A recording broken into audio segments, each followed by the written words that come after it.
모자람에 의한 삶의 한계를 긍정하고 감사하는 법. 도널드 맥컬로우 지음. 영성의 한계. 내 초상화의 후광을 기대하지 말라. 어렸을 때 나는 일요일뿐만 아니라 수요일 저녁에도 교회에 갔다. 아버지가 목사라면 교회에 불이 켜져 있는 시간이면 언제나 참석해야 한다. 숙제하느라 바쁜 주중에도 말이다.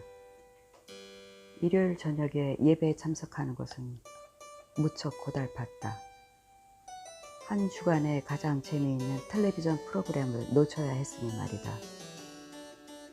그래도 서두르면 고난자 시간에 맞춰 돌아올 수 있었다. 하지만 주중 기도회의 의무적인 참석은 하루 종일 학교에 있다 돌아온 아이에게는 요구할 일이 못 되었다. 어쨌든 나는 가장 독실한 30여 명의 교인들과 함께 늘 자리를 지켰다. 기도회가 시작되면 우리는 무릎을 꿇었다. 우리는 앞좌석 뒤에 붙은 푹신한 무릎방석을 사용하지 않았다. 그것은 천주교와 감독교와 루터교에서나 하는, 그래서 간신히 기독교라고 봐줄 만한 너무 형식적인 일이었다. 신앙심이 깊었던 우리는 바닥에 무릎을 꿇고는 접의자 위에 고개를 숙였다. 그런데 그 방식이 여러 가지였다. 대다수 사람들은 의자에 팔꿈치를 얹고 손깍지를 끼거나 턱을 베었다. 그러나 의자 위에 두 팔을 팔짱 끼듯 깔고서 고개를 완전히 푹 숙이는 사람들도 덜어 있었다. 이 자세는 두 가지 뚜렷한 이점이 있었다. 심령의 본위에 가까울 만큼 독실한 열심이 풍겼고, 게다가 한결 편했다. 그런데 밤 9시에 내게 필요한 것은 편안함이 아니었다. 발을 담글 얼음물이 필요했다. 고개를 숙이고 눈을 감으면 잠을 쫓기가 힘들었다. 이것은 특히 자리에서 일어날 때 문제가 되었다. 다른 사람들은 다 언제 일어나야 할지 알았다. 그들은 일제히 한 동작으로 일어나는 초자연적인 감각이 있었다. 내게 그것은 자신들이 태어난 강으로 되돌아가는 연호 때만큼이나 신비로웠는데 나는 그 신비를 끝내 풀지 못했다.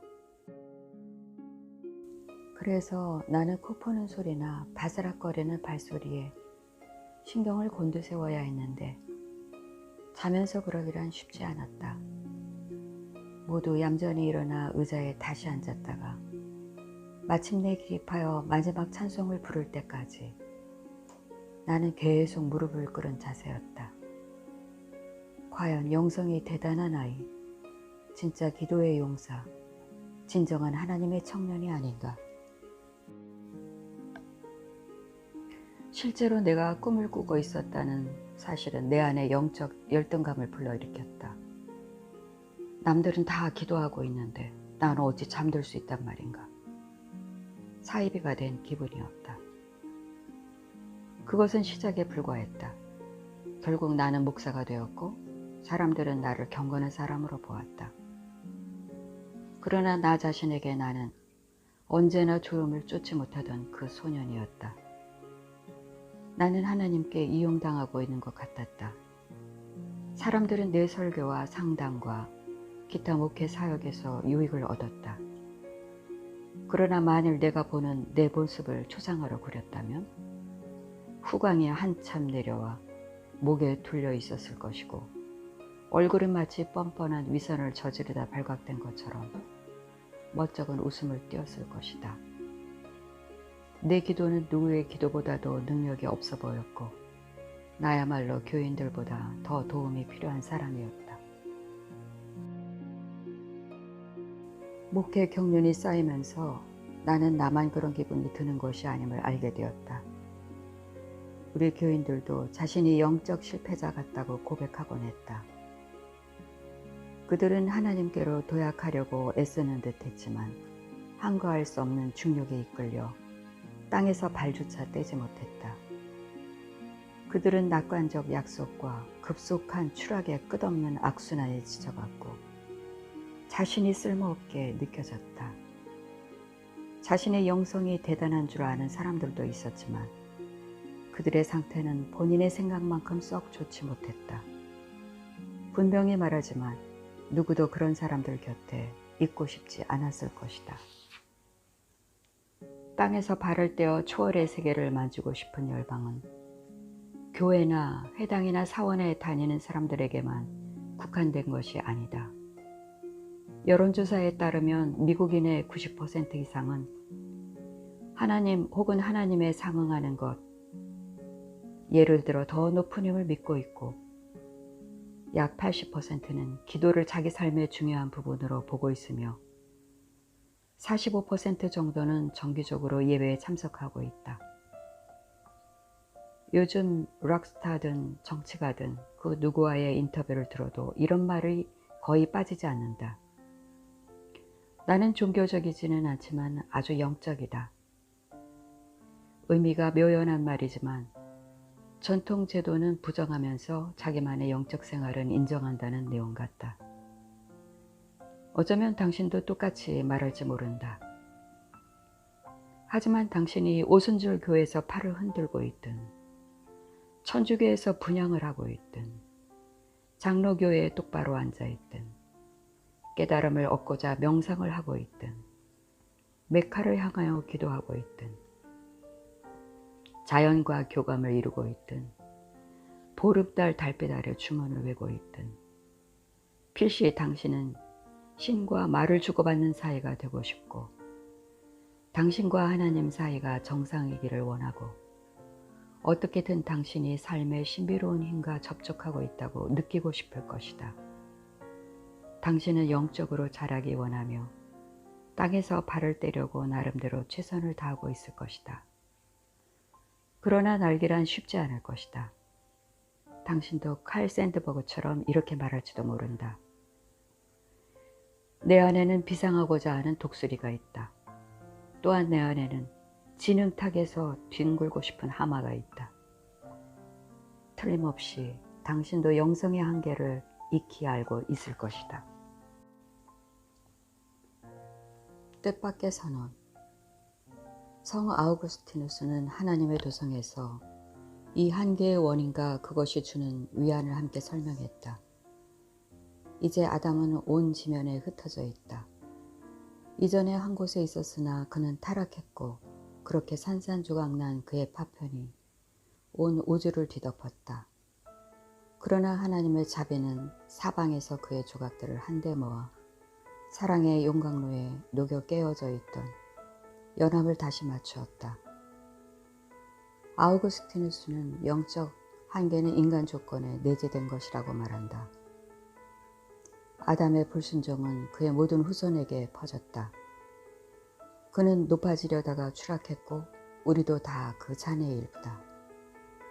우리는 너무 망가지고 부서졌기 때문에 일어나 초월의 세계를 만질 수 없다. 팔을 뻗어도 하나님을 잡을 수 없다.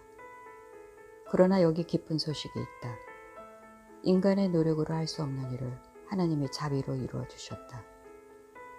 하나님은 깨어진 조각들을 모아 새로운 연합체를 이루어 오셨고 지금도 그 일을 계속하고 계신다.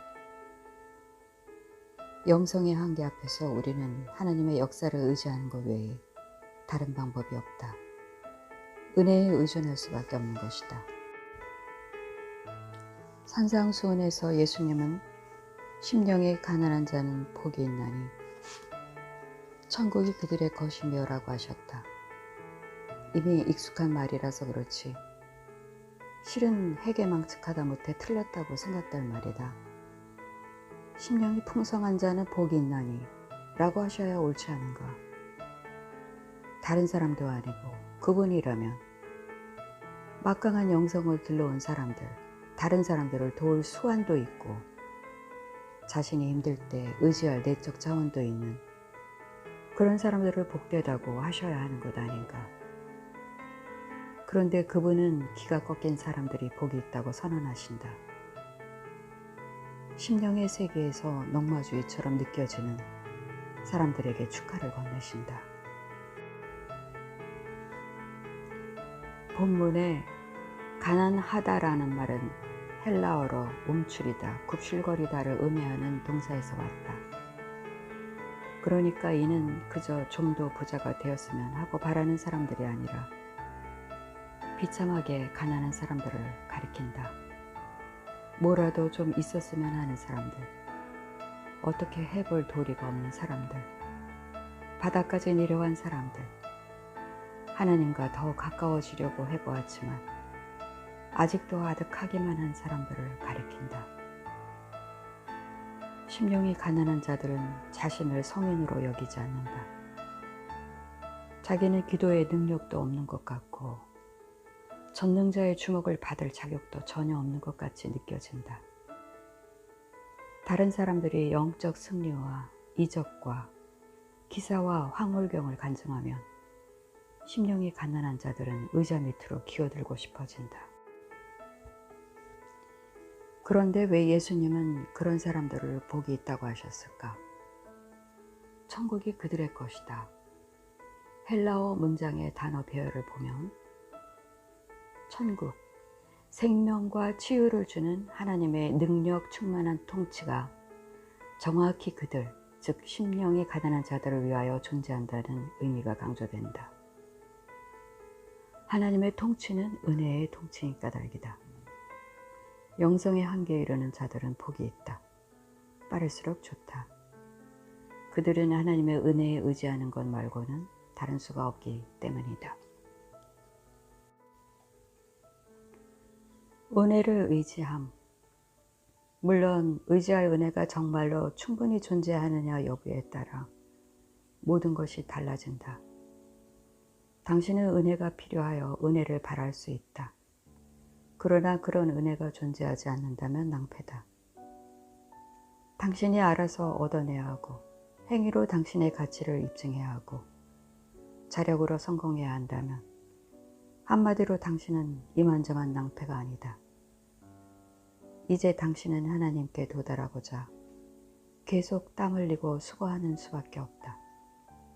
반면 은혜가 모든 현실의 기초요 우주의 존재 기반이라면 당신은 먼 나라에서 돌아오기로 결심하기 전부터 이미 집에 와 있는 것이나 마찬가지다.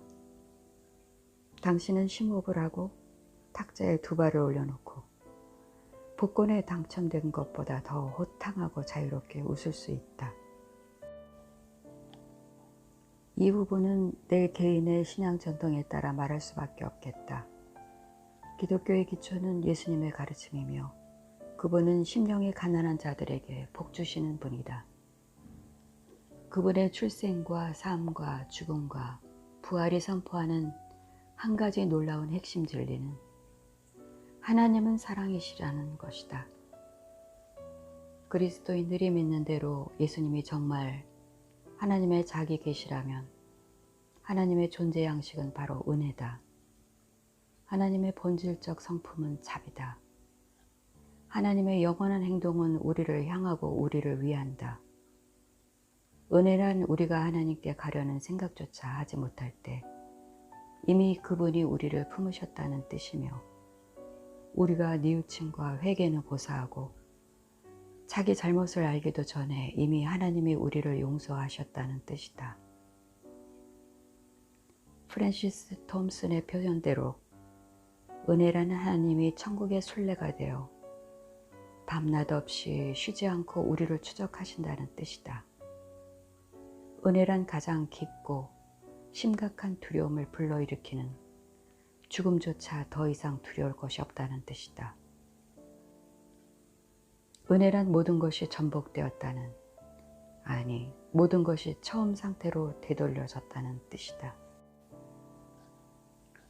내가 보기에 진정한 영성이란 나 자신과 하나님의 모든 것을 이해한 다음 그 지식을 가지고 더 높은 차원의 체험과 성취로 도약하는 것이 아니다. 내가 필요하다고 생각하는 일을 해달라고 하나님께 조르는 것도 아니다. 진정한 영성이란 하나님이 몸과 좋은 뜻을 가지고 앞서가시며 우리를 부르시고 품으신다고 믿는 것이다. 그리고 단순히 거기에 즐거이 동참하는 것이다. 우리는 자비에 칭칭 감겨 있다고 한 제러드 맨리 호킨스의 말이 맞지 않는다면 내게는 큰 낭패다. 그러나 그것이 맞는 말이라면 이는 내가 여태 들어본 것 중 최고의 희소식이다. 거의 매일 나는 그렇게 믿고 잠자리에서 일어난다. 그 덕에 나는 내 영성의 한계를 침착하게 심지어 기쁘게 받아들일 수 있다. 우리는 모두 둘 중 하나를 결정해야 한다. 우리는 자신의 영적 노력을 의지할 수도 있다. 그러면 모든 한계는 극복해야 할 장애물이 되고 심하면 하나님과의 분리를 환기시키는 무서운 벽이 된다. 반면 우리는 하나님의 은혜를 의지할 수도 있다. 그러면 모든 한계는 더 깊은 경외와 감사의 계기로 반전된다.